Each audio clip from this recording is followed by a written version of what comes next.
I've heard from other governors and from people all over the world about the ways they can help our state make it through this destruction. In fact, we have received direct support from 16 states.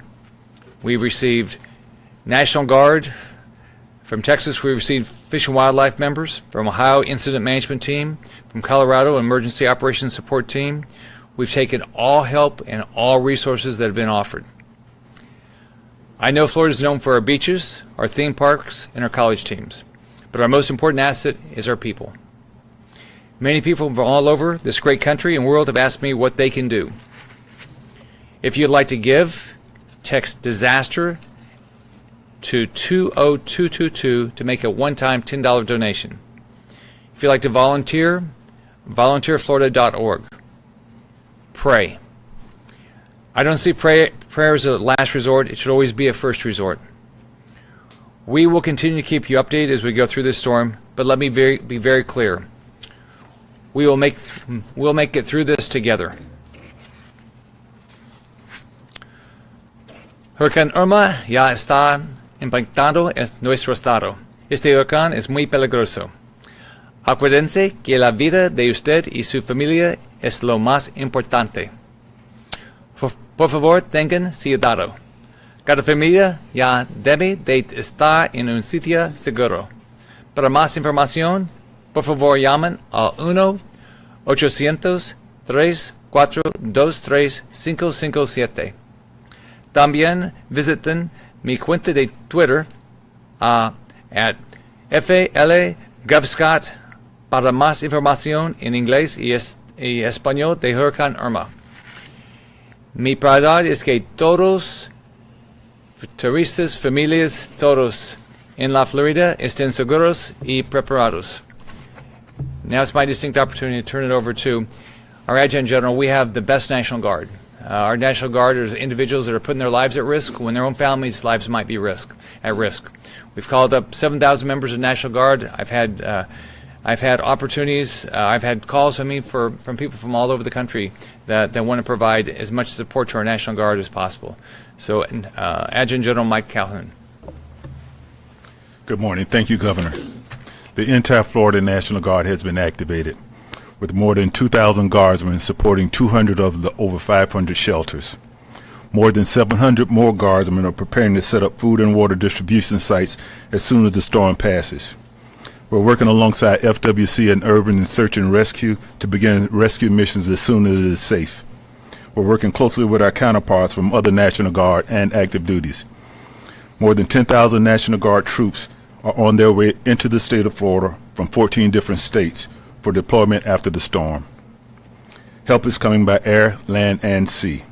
We're grateful for the outpouring of support and assistance from our brothers and sisters in the Army, Air Force, Navy, Marines, Coast Guard, and the entire Guard Nation. And we are ready to do all we can to help our fellow Floridians, and we'll be here as long as it's needed. Thank you. Thank you, sir. Now we're going to hear from Fish and Wildlife. Nick Wiley has done a great job leading Fish and Wildlife. Thank you, Governor. We have approximately 200 FWC officers in search and rescue staged to join our Florida National Guard partners. Each of these teams has trucks, airboats, patrol boats, and ATVs on standby to assist with these life-saving missions. We have more than 500 law enforcement vessels standing ready, and we are prepared to sustain these resources as long as necessary. We are swearing in more than 200 officers that are being deployed from Mississippi, South Carolina, Arkansas, Texas. By the end of the day, we will have 50 additional officers from Louisiana, 28 officers from Arkansas, and 26 officers from Mississippi. I appreciate these brave men and women for joining our officers in these missions and all of the states that are sending resources to support Florida. We will continue to work together to keep Florida families safe. Thank you. I'll be glad to answer any questions anybody has. Governor, we're in a low tide situation right now where you have a lot of people who are venturing out, going to docks, seawalls, beaches to survey what's going on. Does that give you cause for concern, knowing that they're going out there right now thinking the situation may not be as bad as they've been expecting? Everybody needs to be safe. you need to understand the storm's coming up the state. And it can still change the direction it's going. You've got to continue to watch the storm. Where we're going to get the storm surge on, which is we're going to get it on both coasts, more on the west and the east. It looks like right now, but the storm surge can depend on how the winds are coming. It can be before the storm and it can be after the storm, depending on where you are in the state. So everybody should be cautious. They should listen to the local law enforcement and listen to the local officials on when the evacuation orders are up. So everybody needs to be cautious. I want everybody to survive this storm. I want everybody to be safe during the storm. As you know, we can't send out first responders to save you. So everybody needs to be cautious. Governor, what shape is Naples and Fort Myers in right now? Obviously, all last night we were hearing that that was going to be a likely place that was going to get hit pretty hard. Where are we now? Well, as you know, the storm is just south of the Naples area. I think it's about 80 miles south or so. It's going to have an unbelievable impact. 10 to 15 foot of storm surge above ground level. It looks like a little bit less, but something close to that. Fort Myers, we've added a lot of shelters. We've done everything we can to open shelters. We've worked to make sure people can get food. We spent hours trying to move people out of assisted living locations, making sure they have the support they need. We still need more nurses to help our special needs patients.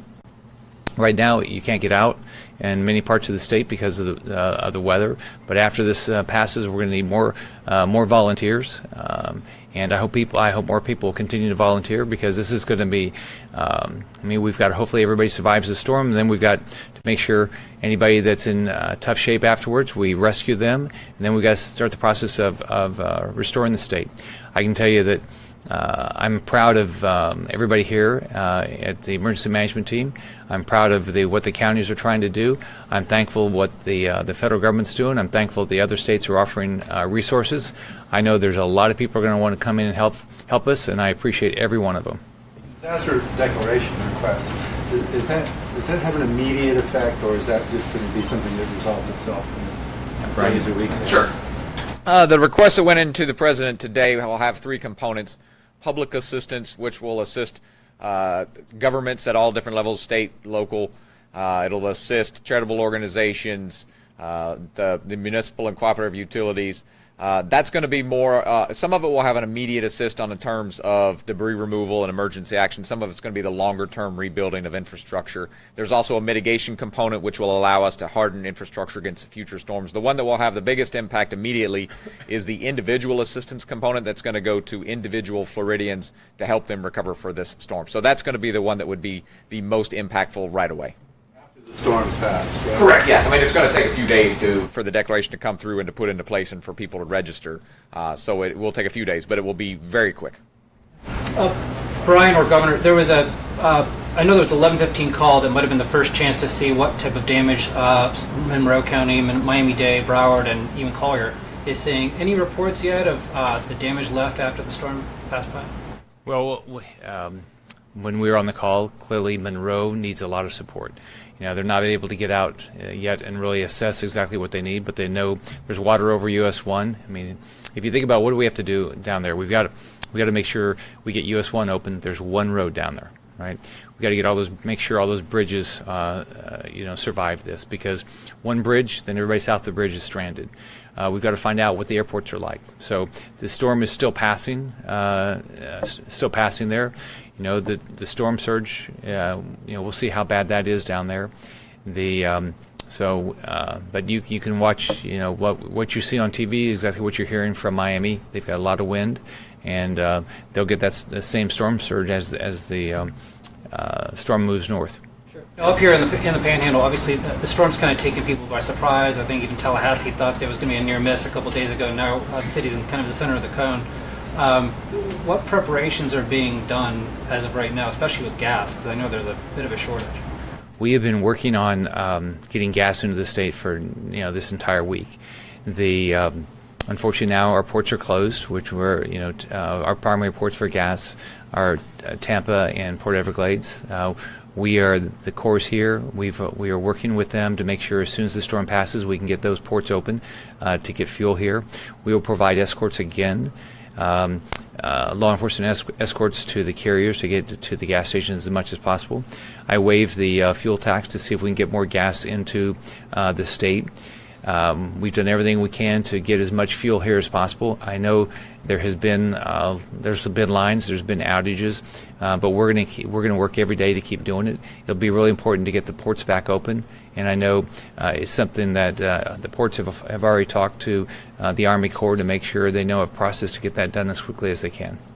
Governor, in the immediate aftermath, after the storm is cleared out, well, especially for South Florida right now, the people that went to shelters, how long could they expect to either sit in place and wait to say, hear that their neighborhood is okay to at least check out or go back into? Well, clearly every county is going to be a little bit different what happened in their county. If you're in the inner counties, if you're in the middle of the state, it's probably going to be a little bit different because of mostly wind and some rain. You won't have the storm surge. So what'll happen in every county, they'll try to get let people know what happened. I mean, but the issues that every family is going to deal with is, one, do you have power back? And if you don't have power, do you want to stay in a shelter? That's one. Two, we've got to make sure we have fuel for everybody. We've got to make sure we have water and food for everybody. So we've pre-positioned assets. FEMA's pre-positioned assets. We got to get those things as fast as we can to the southern part of the state. But all the assets for this, it's slowed down the fact that this has covered the whole state. And so as you try to move the assets down to the southern part of the state, we got to let this storm pass. So it's safe to drive on our roads and things like that. So everybody's going to have to be very patient. In Hardin County, Governor, a sheriff's deputy was killed in a storm-related collision. What type of guidance is being given to first responders? Should they be on the road right now at this point when the storm's coming ashore? So, in every county, if you talk to the sheriff's department, every county, the police department, they have protocols for when people are supposed to be on the road. As you know, in the middle of the storm, you can't drive certain vehicles because of the wind, and whether it's the wind or the rain. But in every county, they make those decisions. Governor, it's been almost a week, 5 days at least, since we've been waiting for this storm, and now it's here. I know you've been all over the state. What kind of a toll is it taking on you, and what have you learned about the state and the people? Well, one thing when you go through this, what you'll learn is you have a really good state emergency management team. I mean, Brian Kuhn and his team, they do a really good job. If you go around the state and whether you're talking to the emergency management officials locally or you're talking to the law enforcement, they're absolutely committed. Also, you have to be impressed with your National Guard. I mean, these are individuals that are showing up. They're coming on active duty when they don't know what's going to happen to their own family. The other thing is, I want to thank President Trump. I mean, I've talked to him pretty much every day, and I've talked to the FEMA administrator almost, I think, every day. And you've got FEMA officials here. People, but that's true for every federal agency. People are working hard. There's a lot of unknowns, and that's what you worry about. I hope everybody survives, and I'm praying that they will. I do know that one thing you feel good about is people want to help. I've heard that all over. I've heard that all over the state, and I've had calls from outside the country, and all over this country. People want to come in and help, and I believe they will. You had evacuated your family actually here to Tallahassee on Friday. When the storm's coming to Tallahassee, what are your plans the next 36 hours as this storm moves up the coast? Well, I'll make a decision based on how I can be helpful to the state. My daughter and her family are gonna go to D.C. So she just had 2 little babies, and so she's got 5 little boys, and so it's tough for them to be if we lose power here. First Lady? She doesn't decide what she's going to do yet. Governor, how do you assess the evacuation efforts so far, the availability of shelters? Oh, you really have to be impressed. I tell you, you have to be impressed with what the number of people that volunteered, the number of shelters got open. I mean, you really have to be impressed. There's a lot of work left to do. We've got to make sure they have the food and the water, because we had to open up shelters really fast. A lot of shelters got open in the last 2 days. If you can't tell exactly the numbers on how many people evacuated, but if you look at all the cameras this morning, there was nobody on the roads. I think everybody was pretty much hunkering down. If you look at, I think you have to. I think Florida Highway Patrol did a good job on how to, in FDOT keeping the evacuation routes open. We didn't have to. We used the shoulders. I think one of my big concerns was because we started having fuel problems immediately, and I think everybody, the oil companies, the ports, the carriers, the gas stations, they worked as well as they could to try to get as much fuel down here as possible. So I'm hopeful. I'm praying that people got out. You look at my community where I live. I mean, 10 to 15 feet of storm surge. I don't know how anybody survives that. So I don't know exactly how far inland it's going to go. But I know that the Collier County and Lee County, I was in both those places this week. They were very focused on it, and they were tracking it, and they were trying to get information out as fast as possible. But you worry about. I hope everybody. I just hope everybody listened. How soon do you expect fuel will be making its way back to Florida? It's obviously been, the shipments have been cut off. When will they begin again? Do you think? So step one, we've got to get the ports open. The big fuel is the ports. All right, it's Tampa. I mean, there's others, but it's really Tampa and Port Everglades. Those are the two. So the storm's got to pass. The Corps' got to get out there and make sure it's clear. But what we've been told is once that happens, there are tankers that want to come in. That's the big. That's the lion's share of the fuel. But on top of that, we have fuel trucks that are coming down from north. That's why I waived for 5 days the fuel tax. So we're gonna have a run on fuel again, right? As people now want to go back home afterwards. So we're gonna work hard to get it. Hopefully we won't have this issue where we're worried about a port being closed down again, which really slowed us down. But I think we're going to make good progress. People worked really hard to get more fuel here. I don't think I finished. Yeah, go ahead. The storm did switch track, and Northwest Florida is expecting stronger wind conditions, worse conditions. Are you confident that we're prepared up in this part of the state? The way you always look at it, I've been really impressed statewide with the emergency management team. All right, I've been very impressed with the response from everybody, whether it's FEMA or anybody else. In the end, there's always something that you could have done, because what happens is it changes. Something changes. The storm changes, moves path. It's more severe than you might have thought. But I can tell you, the people are going to be prepared. I've had calls every day with the utilities. I know everybody's going with their power back on. My understanding is there's 23. They already have 23,000 people coming down to the state to help with to restore power. Now some of those, because of the storm, have been able to get pre-positioned, and some of them have not. So if it was a east or west storm, that would make it easier. But I know people are going to work hard. We're going to get we'll open up the shelters. But I mean, it is hard when it impacts your entire state. So, anybody else? Governor, can you speak to the type of preparations that are taking place at the mansion? Well, I haven't really hardly been there, so you'd have to ask somebody else. So I wouldn't know. I get there really late at night and sleep and leave. Plan to be here at the EOC throughout the storm? Is that correct? I'm gonna be here. I'll figure out my schedule at the end of the day, but I'm gonna be here throughout the day today, and then I'll figure it out late today. Thanks, everybody.